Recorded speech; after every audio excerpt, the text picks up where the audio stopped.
1969 date आप याद रख लीजिए, क्या है ये सन बहुत ही महत्वपूर्ण है, क्योंकि इसी वर्ष में बहुत सारी महत्वपूर्ण घटना घटी है। ये देखिए हम लोग क्रम से पढ़ेंगे। पहला आपने लिखा है कि चांद पर पहला कदम, है ना, चांद पर पहला कदम कब रखा गया, तो आपको पता है नील आर्मस्ट्रांग ने अपोलो 11 यान था उनका, उससे 20 जुलाई 1969 को चांद पर पहला कदम रखा था नील आर्मस्ट्रांग ने। ठीक है, दूसरा पॉइंट आता है दोस्तों सीआईएसएफ। सीआईएसएफ को बोलते हैं हिंदी में केंद्रीय औद्योगिक सुरक्षा बल, या इंग्लिश में इसका फुल फॉर्म है सेंट्रल इंडस्ट्रियल सिक्योरिटी फोर्स। और इसके साथ ही इसरो यानी इंडियन स्पेस रिसर्च ऑर्गेनाइजेशन का इस्टेब्लिशमेंट या स्थापना कब हुई थी, 1969 में ही हुई थी। ठीक है दोस्तों, अगला मैन बुकर पुरस्कार जो साहित्य के क्षेत्र में दिया जाता है, और दादा साहब फाल्के पुरस्कार जो फिल्म जगत में दिया जाता है, इन दोनों पुरस्कारों की शुरुआत भी कब हुई थी, 1969 में ही हुई थी। अगला देखिए दोस्तों 14 बैंकों का राष्ट्रीयकरण। 14 बैंकों का राष्ट्रीयकरण कब हुआ था, ये भी 1969 में हुआ था। गुजरात में दंगे फैले, गुजरात में दंगे कब शुरू हुए, 1969 में। ठीक, अगला देखते हैं हम लोग कांग्रेस का विभाजन।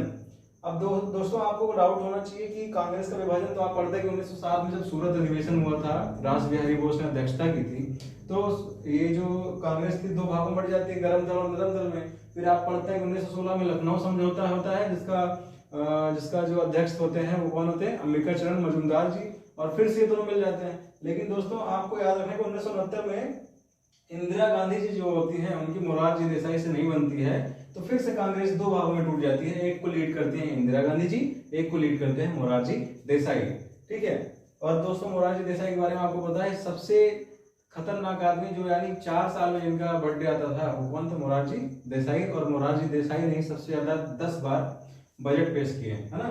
और मोरारजी देसाई को भारत रत्न के साथ साथ पाकिस्तान का सबसे ऊंचा जो पुरस्कार है निशान पाकिस्तान, वो भी प्राप्त हुआ है। ठीक है, अगला है लता मंगेशकर जी को पद्म भूषण पुरस्कार कब मिला, वो भी 1969 में मिला।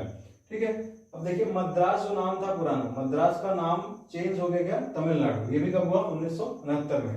अगला देखिए तारापुर। तारापुर कहाँ पे दोस्तों, भारत का पहला जो परमाणु शक्ति केंद्र है तारापुर महाराष्ट्र में, उसमें कॉमर्शियल ऑपरेशन भी कब शुरू होता है, 1969 में। ठीक है, अगला देखिए लिखा है राजमन्नार आयोग। दोस्तों राजमन्नार आयोग क्या है, तमिलनाडु सरकार द्वारा 1969 में गठित एक आयोग है जो केंद्र और राज्य के संबंध में जो विवाद होते हैं उनमें उनपे फैसले सुनाता था, राजमन्नार आयोग। ठीक है, ये भी कब गठित हुआ था, 1969 में। अगला देखिए दोस्तों राजधानी एक्सप्रेस जो फर्स्ट टाइम इंट्रोड्यूस हुई थी, वो भी कब हुई थी, 1969 में। ठीक, अगला देखिए डॉक्टर जाकिर हुसैन। आपको पता है डॉक्टर जाकिर हुसैन हमारे भारत के क्या थे, प्रथम मुस्लिम राष्ट्रपति थे, प्रथम मुस्लिम राष्ट्रपति थे, और प्रथम राष्ट्रपति थे जिनकी कार्यकाल के दौरान मृत्यु हो गई थी, है ना।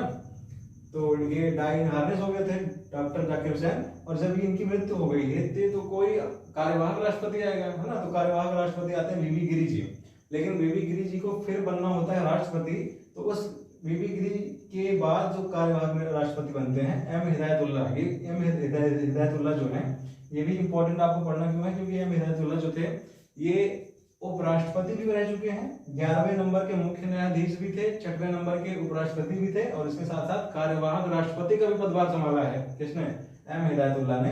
और इनके बाद फिर आ जाते हैं कौन, राष्ट्रपति वीवी गिरी। ठीक है, अगला है मानव नेत्र का पहली बार सफल प्रत्यारोपण कब हुआ था, ये भी कब हुआ था, 1969 में। और 15 यानी लास्ट पॉइंट जो है ATM, automated teller machine, ATM machine जो पहली बार जनता के सामने पेश हुई, ये भी कब हुई, 1969 में, यूनाइटेड स्टेट्स ऑफ अमेरिका में। तो दोस्तों ये ट्रिक आपको अच्छी लगी होगी, भाई साहब आपको भी अच्छी लगी होगी, है ना।